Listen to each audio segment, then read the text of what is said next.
Bonjour à tous, bienvenue sur France Business TV sur le duo de la semaine que nous avons la chance de tourner dans un institut de formation, l'Institut Accor, en présence de deux invités d'exception. Pour commencer, Antar Boudiaf, bonjour. Bonjour Ali. Alors Antar, vous êtes enseignant au sein de l'Éducation nationale pour le secondaire et le supérieur.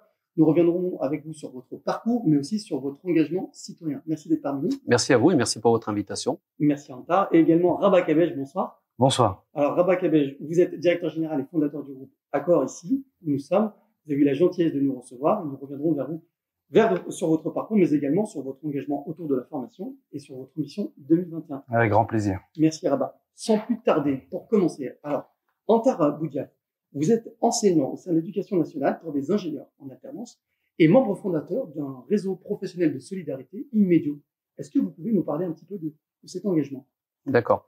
Alors, si je peux me permettre au préalable, je vais juste préciser ma fonction. Donc, je suis dans l'enseignement effectivement en secondaire, donc et également donc supérieur effectivement avec des formations d'ingénieurs en alternance. Donc, notamment avec Supmeca, les arts et métiers, et Polytech Paris. Voilà. Donc, ça c'est je dirais ma partie professionnelle.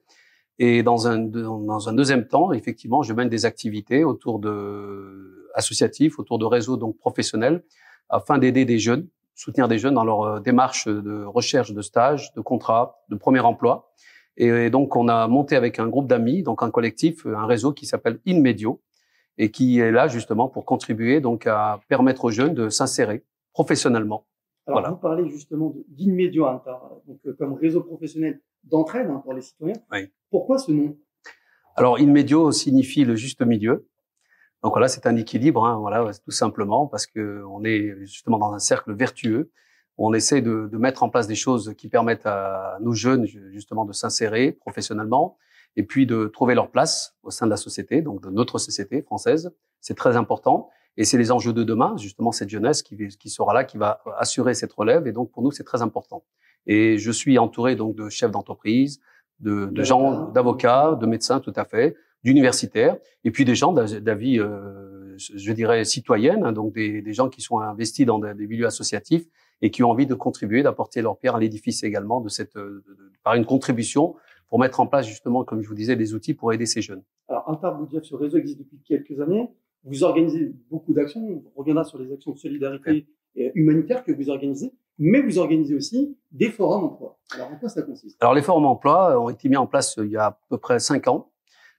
J'ai été sollicité avec un groupe d'amis, donc on a été sollicité pour venir rencontrer des jeunes. On a été, si vous voulez, sur un certain nombre de communes en Île-de-France et on est venu donc présenter un peu nos parcours les uns et les autres pour permettre à des jeunes justement de leur donner un modèle, une exemplarité pour dire que tout est possible, tout peut se faire. Donc il n'y a rien d'impossible, il suffit simplement de mettre beaucoup de bonne volonté, de le vouloir et puis de se donner les moyens. Donc effectivement, alors, le modèle était très simple.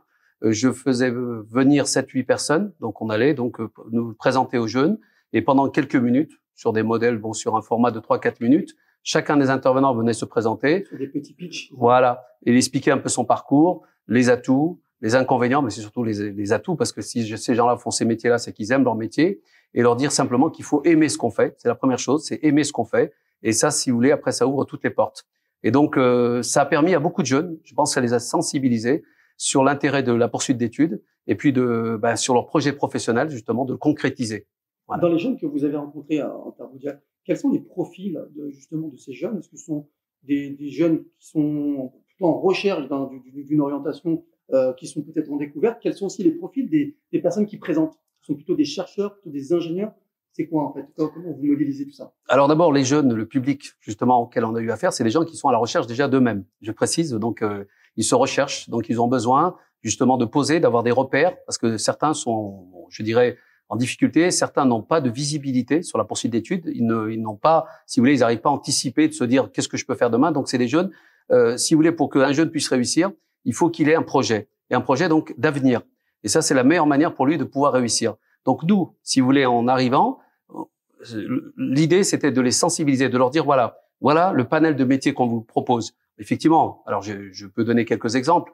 Les métiers, c'était par exemple le domaine de la recherche scientifique, le domaine du journalisme, le domaine du droit, puisqu'on avait donc des avocats brillants qui sont intervenus à plusieurs reprises, dans le domaine de l'architecture, dans le domaine de l'entrepreneuriat. Donc voilà, je cite quelques exemples. Et ça, c'est pour leur dire que tout est possible. Et ces personnes-là, ces gens qui sont aujourd'hui insérés professionnellement, ont eu le même parcours que ces jeunes. La chance qu'ils ont eue, c'est que quelqu'un leur a tendu la main. Et nous, ce qu'on fait justement, c'est qu'on rend justement ce qui a été fait pour nous. Donc, c'est de leur tendre la main pour pouvoir les accompagner. Tendre la main, accompagner. Rabat Kabesh, ce sont des mots qui vous parlent, puisque vous êtes aussi directeur d'un bel institut qui nous reçoit. Alors, merci pour votre accueil.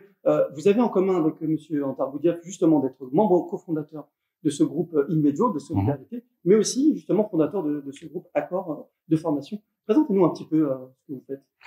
Alors, il y a un lien de proximité immédiat entre mon engagement avec Inmedio et mon parcours professionnel, puisque ce parcours professionnel remonte à l'époque où j'ai commencé à donner des cours pour payer mes études supérieures en 1986. J'ai démarré à enseigner à l'âge de 20 ans. Donc, j'avais à peu près l'âge de mes étudiants, voire j'avais certains étudiants plus âgés que moi. Mais c'était une école fantastique de transmettre. Et ensuite, en 1989, est venue l'idée de créer l'institut. Dès 1990, nous avions 6 élèves, 6 stagiaires, 6 étudiants, appelons-les comme on veut, pour aujourd'hui en avoir un peu plus de 1000 sur Accord Alternance. Nous sommes un des pionniers dans le domaine de l'alternance sur l'Île-de-France, avec des diplômes qui partent du bac+2 au bac+5 sur les fonctions commerciales, commerce, banque, immobilier, assurance, administration, secrétariat, comptabilité, gestion.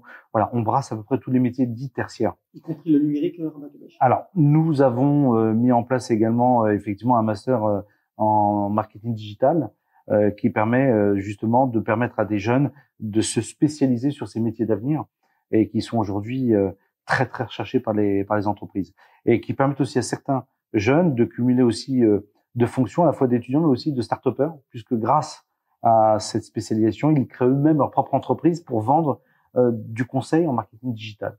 Donc c'est quelque chose d'assez fabuleux. Et dans le monde de la formation en alternance, puisque moi j'ai toujours présenté l'alternance comme un modèle de réussite.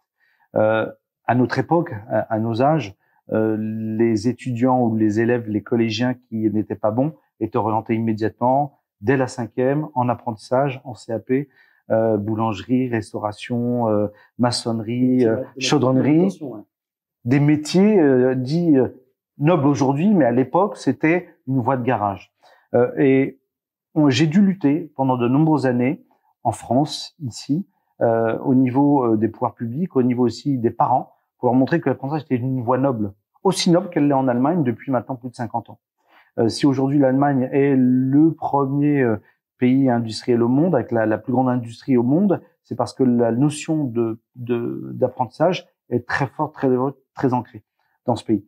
Et nous, on y vient tout doucement, puisqu'aujourd'hui beaucoup d'écoles de commerce, de grandes écoles, font aussi leur dernier cycle en alternance de façon à permettre à un jeune de cumuler à la fois l'école et le monde de l'entreprise et de rapprocher ces deux mondes de façon à ce qu'à la fin de son cursus, il puisse immédiatement être opérationnel dans l'entreprise dans laquelle il a été, dans l'entreprise qui vient le chercher à la fin de ses études ou de créer lui-même sa propre entreprise.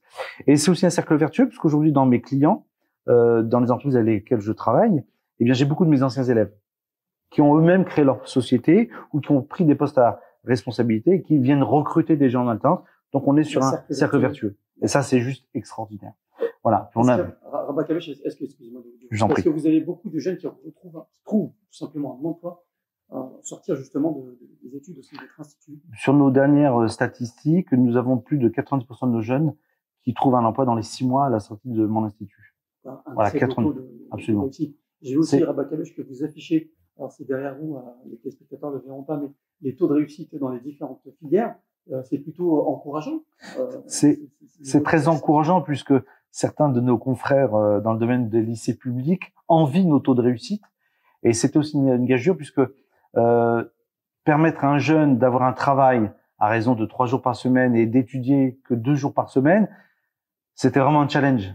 Comment un jeune avec 2 jours de cours par semaine pouvait avoir autant de chances de réussir à un diplôme d'éducation nationale qu'un jeune qui a 5 jours de cours par semaine pendant 2 ans et 6 semaines de stage à faire. C'était un challenge. Aujourd'hui, ce challenge, il est relevé avec brio, puisque nous avons même jusqu'à des taux de réussite sur certains diplômes de 100% de taux de réussite. Alors, ces taux de réussite, on peut faire tout dire aux taux de réussite. on a quand même plus de 500 jeunes que nous présentons au BTS à l'Éducation nationale. Ces taux de réussite sont sur une population de 500 personnes, pas sur une classe de 3 personnes, de 6 personnes. D'accord, c'est des vrais taux de réussite. Et donc pour nous, c'est vraiment une fierté de permettre à ces jeunes d'avoir un diplôme et immédiatement d'avoir un début de vie professionnelle. On assiste depuis ces 6 dernières années à une volonté de la part de ces jeunes de poursuivre en études supérieures, chose qui n'existait pas avant. Avant, c'est j'ai mon BTS, je vais immédiatement dans le monde professionnel, je commence à travailler avec l'envie de bâtir un projet personnel, à avoir une autonomie au niveau du logement, de sa vie, etc. Aujourd'hui, les jeunes veulent poursuivre plus longtemps. Et la réforme permet justement à ces jeunes de continuer de l'apprentissage même jusqu'en master. Et donc ça, c'est quelque chose de fondamental. Alors, on dit souvent à Baccabèche que l'alternance est assez compliquée dans le sens où il est compliqué, il est facile de trouver une école, plutôt facile, aujourd'hui, grâce à votre institut notamment, mais il y en a beaucoup d'autres, mais difficile de trouver une entreprise. Est-ce que c'est un constat que vous partagez? C'est une réalité. C'est une réalité. Aujourd'hui, les statistiques que nous avons, un jeune sur 10 trouve lui-même son entreprise. Et il la trouve par le biais d'une démarche, on va dire, aidée, par son réseau relationnel, par ses parents, le milieu social dans lequel il est. Il y a un jeune sur 10 qui trouve lui-même son entreprise. Et ensuite, eh bien, il y a 9 jeunes sur 10 aujourd'hui qui sont aidés par nos services, par nos chargés de relations entreprises, qui ont une très forte proximité avec des entreprises partenaires, qui connaissent parfaitement les besoins des recruteurs et qui font l'adéquation entre la demande de l'entreprise et le profil du jeune. Et là aussi, on fait un travail insuffisamment mis en valeur avec ces jeunes. Mon ami Antar le disait tout à l'heure, ces jeunes sont un peu perdus, ne sont pas très éclairés sur les métiers, sur leur avenir. Et nous, on fait un travail vraiment exceptionnel de mettre en place un projet professionnel avant que le jeune aille en entretien de recrutement. On essaie de déterminer lui son projet professionnel. Quand on lui demande qu'est-ce qu'il veut faire, 9 fois sur 10, je sais pas. Les jeunes d'aujourd'hui ne savent pas ce qu'ils veulent faire. Et donc, on va faire un travail de coaching avec lui de façon à essayer de lui ouvrir le champ des possibles et de l'orienter sur telle ou telle voie. Sachant que d'ailleurs, ce qui est exceptionnel avec l'apprentissage et l'alternance, c'est qu'il a 2 ans où il va voir si effectivement il est fait pour ce métier ou pas. Alors que à notre époque, nous faisions 1 an, 2 ans, 3 ans, 4 ans, 5 ans d'études pour s'apercevoir que nous avons fait des études sur un métier qui ne nous plaisait pas parce qu'on n'avait toujours pas mis le pied à l'étrier. On n'avait pas inséré le monde de l'entreprise. Donc ça, c'est pour nous un travail colossal d'accompagner ces jeunes sur ce projet professionnel et de les accompagner également sur les méthodes de recrutement. On les accompagne, on les prépare aux entretiens de recrutement afin que le jour J, devant le recruteur, l'entretien soit parfait et qu'il soit recruté. Alors justement, aujourd'hui, nous sommes dans un contexte assez particulier puisque en période de Covid-19, votre institut a dû, j'imagine, s'adapter à cette période assez exceptionnelle. Quelles sont les mesures que vous avez dû prendre pour faciliter je ne vais pas remercier les syndicats, mais nous avons été fortement aidés à nous adapter au Covid-19 en raison des perturbations avec les grèves que nous avons connues de la SNCF en 2019. Et là, déjà à cette époque, nous avions un taux de remplissage des classes qui était de 10-15% sur les premiers jours. Et là, immédiatement, j'ai réuni l'ensemble de l'équipe pédagogique en disant que peut-on faire? On ne pouvait pas tourner avec un centre vide. Et de là, nous avons commencé à travailler sur pas de la visioconférence, parce que ça n'existait pas en décembre 2019, sur des solutions alternatives via les mails, via des cours à distance, comme ce qui se faisait à l'éducation nationale avec nos enfants à l'école primaire, avec un professeur qui donnait des devoirs et puis des cours qui étaient envoyés par mail. On a commencé par ce type de procédé pour ensuite s'entourer d'outils pédagogiques qui permettent aujourd'hui à un professeur assis dans une salle de faire cours à 24 personnes qui sont elles-mêmes dans 24 domiciles. Et une interactivité entre les 24 personnes et le professeur. Ça fonctionne bien. Et ça fonctionne très bien. Ça fonctionne très bien. En termes de nous parlons de la Covid-19. Justement, pour faire le lien avec ce que vient de dire Baccabèche, vous êtes aussi très engagé pour aider les gens pendant la crise et justement avec votre association Emedio, vous aidez justement à travers des actions de solidarité, de fraternité, des étudiants à s'en sortir parce que ça devient très difficile pour les étudiants de payer un loyer, de s'en sortir. Qu'est-ce que vous faites exactement? Alors, si vous me permettez, juste avant de vous expliquer ce que je fais exactement, je voudrais juste rebondir sur ce que a dit mon ami Rabat. puisque j'ai la chance, effectivement, je vous disais, d'enseigner sur des formations d'ingénieurs en alternance. Alors, je voudrais quand même préciser, dans le domaine du génie mécanique et génie industriel, c'est là où j'enseigne, les jeunes, quand ils finissent leur diplôme, au bout de 3 années d'études d'ingénieur, sont directement recrutés par l'entreprise qui les a pris dans l'alternance. C'est-à-dire qu'ils sont à peu près à un niveau de 85, voire 90%. Ils sont directement recrutés. L'intérêt que ça présente aussi pour les jeunes, justement, d'allier ce côté, donc, formation et en même temps professionnel, c'est que ça leur permet, sur leur CV, de pouvoir indiquer qu'ils ont 3 années d'expérience professionnelle, s'ils souhaitent ne pas rester dans la même entreprise. Autre avantage pour l'entreprise, c'est que l'entreprise les connaît, elle les a formés sur ces outils, sur la culture d'entreprise. Donc, ils ont une connaissance d'entreprise, donc une maîtrise des outils. Donc, quand ils sortent, ils sont opérationnels. Et ça, c'est un avantage pour l'entreprise, et ils connaissent les personnes. Donc, c'est pour ça que je dis que l'alternance, c'est quelque chose, je dirais, de royal aujourd'hui. Vous avez des grandes écoles, je pense par exemple à Supélec Central, qui fait de la formation par alternance, qui effectivement, comme disait Rabat tout à l'heure, à une année était décriée. La formation par alternance, l'apprentissage, c'était, pardon de le dire encore, une voie de garage, et c'était donc ça signifiait un aveu d'échec. Aujourd'hui, c'est pas le cas du tout. D'ailleurs, l'État investit pour aider l'alternance et ces jeunes à aller vers ces filières d'avenir. Voilà. Pour revenir sur les questions de solidarité en Tarbougaf, alors nous sommes dans une période de crise qui appelle une solidarité assez exceptionnelle. On a vu d'ailleurs de belles actions à travers la France se manifester, mais vous aussi, vous faites partie de ces belles actions. Dites-nous ce que vous faites avec Inmedio et tous ces étudiants. D'accord. Alors, je vous remercie. C'est vrai qu'il y a de belles actions qui ont été menées par beaucoup de personnes et je suis admiratif de ce qui est réalisé par des gens qui donnent beaucoup de leur temps. Effectivement, bon, je pense à Paris à quelqu'un notamment, donc un restaurateur qui a fait beaucoup, voilà, qui a une belle réussite d'ailleurs. Je ne nommerai pas, mais voilà, j'ai une pensée pour lui. Alors, ce qu'on a fait, alors c'est toujours un peu gênant de parler de ce qu'on fait parce que ce qu'on fait, on essaie de le faire, si vous voulez, même dans un cadre associatif, avec une certaine discrétion, parce qu'effectivement, vous l'avez dit, la conjoncture est compliquée et donc nos étudiants, on a pu le voir dans certains médias, donc sont en grosse difficulté, ne serait-ce que pour s'alimenter, pour se nourrir. C'est malheureux à le dire, ça devient très compliqué. On a pu voir des chaînes, si vous voulez, des files d'attente sur une centaine de mètres d'étudiants qui attendaient pour pouvoir récupérer des paniers repas. Je vous dis franchement, c'est un désarroi et c'est très difficile à supporter et de voir ça. Donc c'est pour ça qu'effectivement, au sein d'Inmedio, on s'est dit qu'il y avait quelque chose à faire. Alors depuis quelques mois, depuis même l'année dernière, on a commencé quelques opérations. Alors les opérations, il y en a eu plusieurs autour de, effectivement, par exemple, de paniers, de colis alimentaires. Pour préciser, c'est pas des paniers repas. Si vous voulez, des colis alimentaires qui permettent à peu près de survenir de leurs besoins pendant une quinzaine de jours, plus des kits sanitaires, parce qu'on n'y pense pas toujours, mais les kits sanitaires sont importants. Donc pour pouvoir se doucher, pour pouvoir se laver, pour pouvoir se brosser les dents, pour pouvoir faire sa lessive, pour pouvoir laver sa vaisselle. Donc vous voyez, c'est des choses très très pratiques. Voilà. Alors ça, c'est un engagement fait par des chefs d'entreprise. Voilà, beaucoup de chefs d'entreprise, pas uniquement bien sûr des chefs d'entreprise. Il y a des gens donc voilà de tout corps, des professions libérales, donc qui se sont mobilisés avec nous pour aider ces jeunes, parce que vous savez, c'est une histoire d'argent. Il faut une pure action citoyenne, bénévole. Pure pour tout étudiant, quel qu'il soit. J'ai par exemple dans l'esprit une action qui est menée actuellement, je le rappelle, par la Mosquée de Paris, pour tous les étudiants, puisque depuis presque 2 mois, la Mosquée de Paris offre 200 repas, donc un repas menu donc sur le temps de midi pour les étudiants. Depuis 2 mois, ça se passe pour 200 étudiantes au quotidien. Donc nous, on n'a pas malheureusement ces moyens, mais si vous voulez, on a fait des actions pour en moyenne, on en a fait 5-6 à peu près pour chaque fois pour 200 étudiants. Pour le mois d'avril, il y a 3 actions de prévues. Donc pour 600 étudiants, je dis à peu près globalement, hein, sur l'ensemble, ça fera 600 étudiants, effectivement, pour les aider. Alors, puisque vous me parlez d'Inmedio, je vais quand même vous dire, on a lancé, Inmedio existe depuis 5 ans.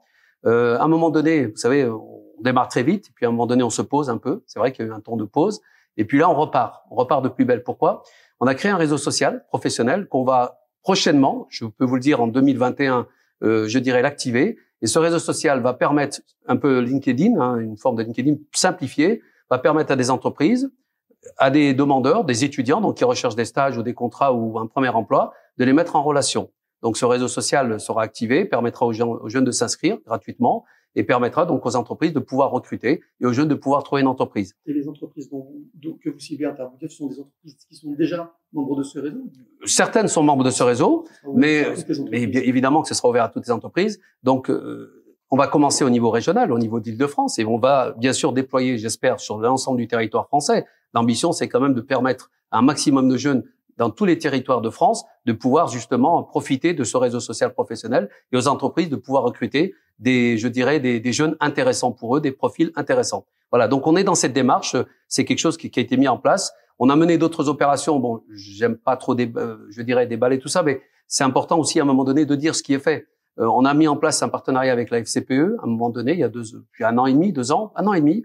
On a recruté un certain nombre de PC qui ont été mis à disposition de la FCPE, notamment dans le département du 93, pour équiper des collèges pour des cours de soutien, etc. La mise en place, donc avec justement avec la FCPE, avec son président justement, d'ailleurs Rodrigo Arena, donc qui a été partenaire avec nous sur cette action-là.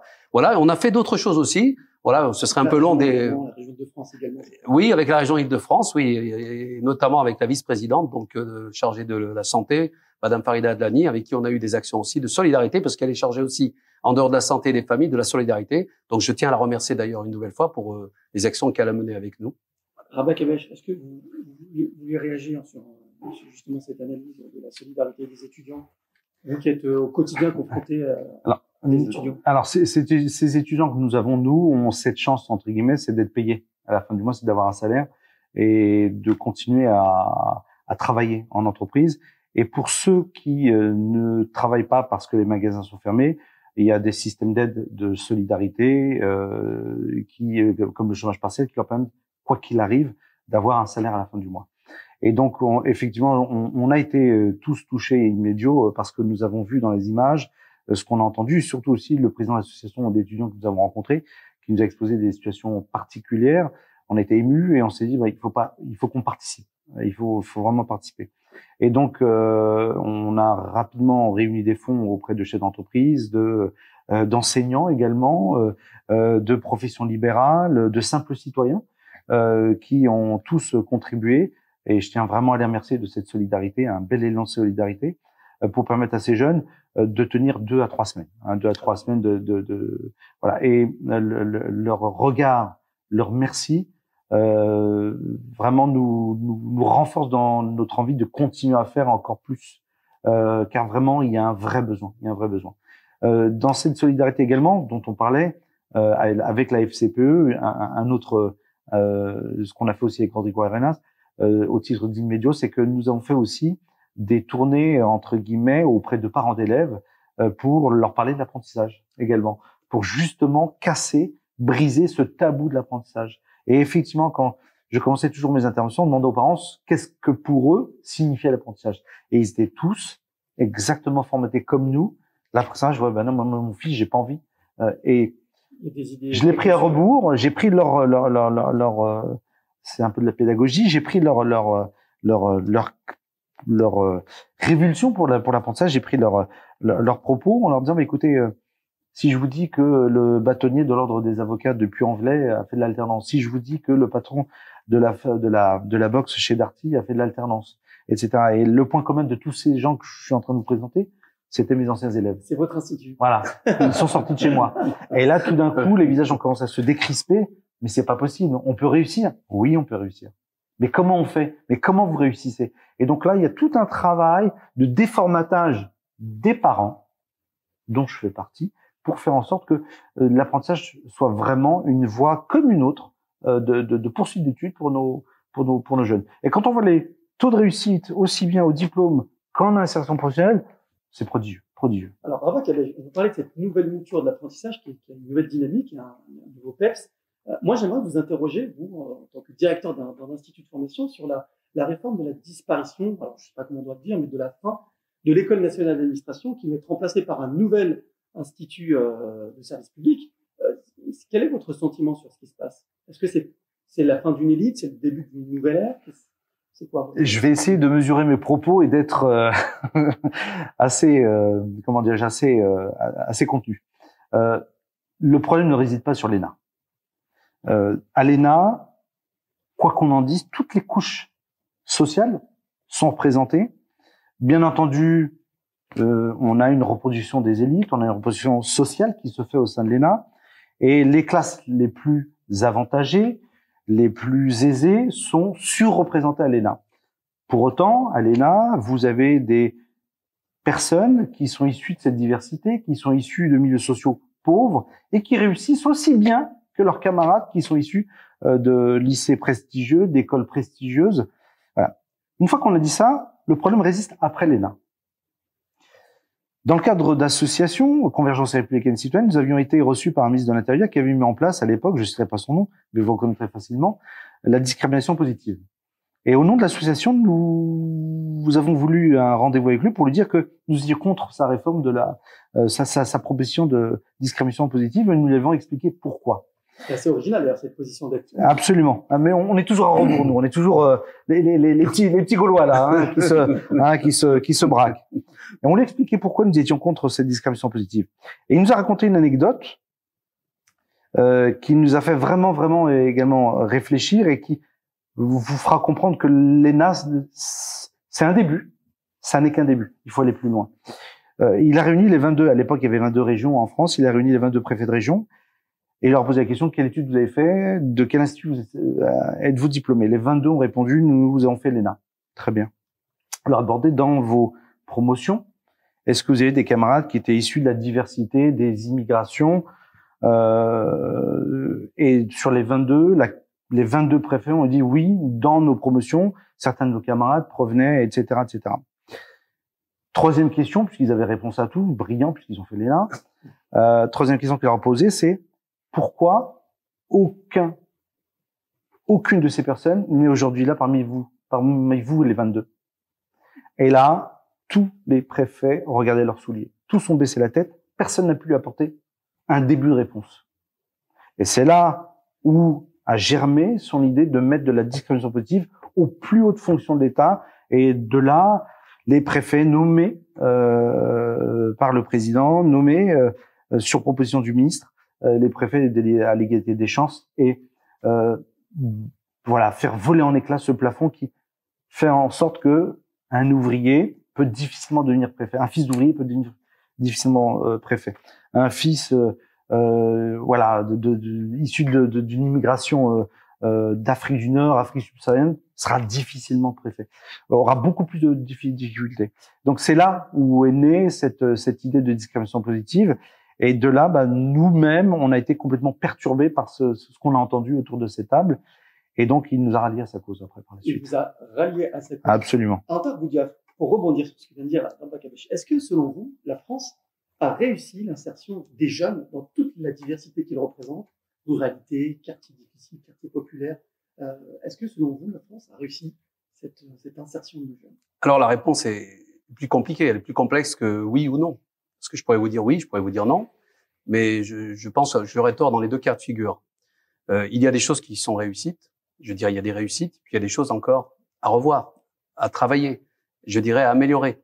Je dirais que tout dépend, si on découpe la France, si vous voulez, c'est la carte française, si on va sur certains quartiers, sur certains territoires, on va dire oui. Et sur d'autres, on va dire non. Parce que le vivre ensemble, justement, je m'excuse, je vais aller sur cette notion de vivre ensemble, parce que finalement, c'est ça. Est-ce qu'on est capable? Alors, que veut dire le vivre ensemble? C'est un concept un peu particulier, ce vivre ensemble. Parce qu'au final, moi, je dis toujours, on vit ensemble, on grandit, on est dans les bacs à sable quand on est enfant, petit enfant, donc on partage des choses. On va à l'école maternelle, à l'école primaire, au collège, au lycée, à l'université. On côtoie des gens, on vit avec eux. On fait plein de choses. On vit, on fait la fête, on mange ensemble, on va au restaurant, on va à des événements ensemble, à des spectacles, on sort ensemble, on va au cinéma. Donc, on vit ensemble. Pour moi, il n'y a pas de problème. Le vivre ensemble, c'est quelque chose qui se fait au quotidien. Merci, messieurs. Merci encore, Antar Boudiaf, pour votre témoignage plein de sincérité, d'émotion et de solidarité, justement, à travers vos actions.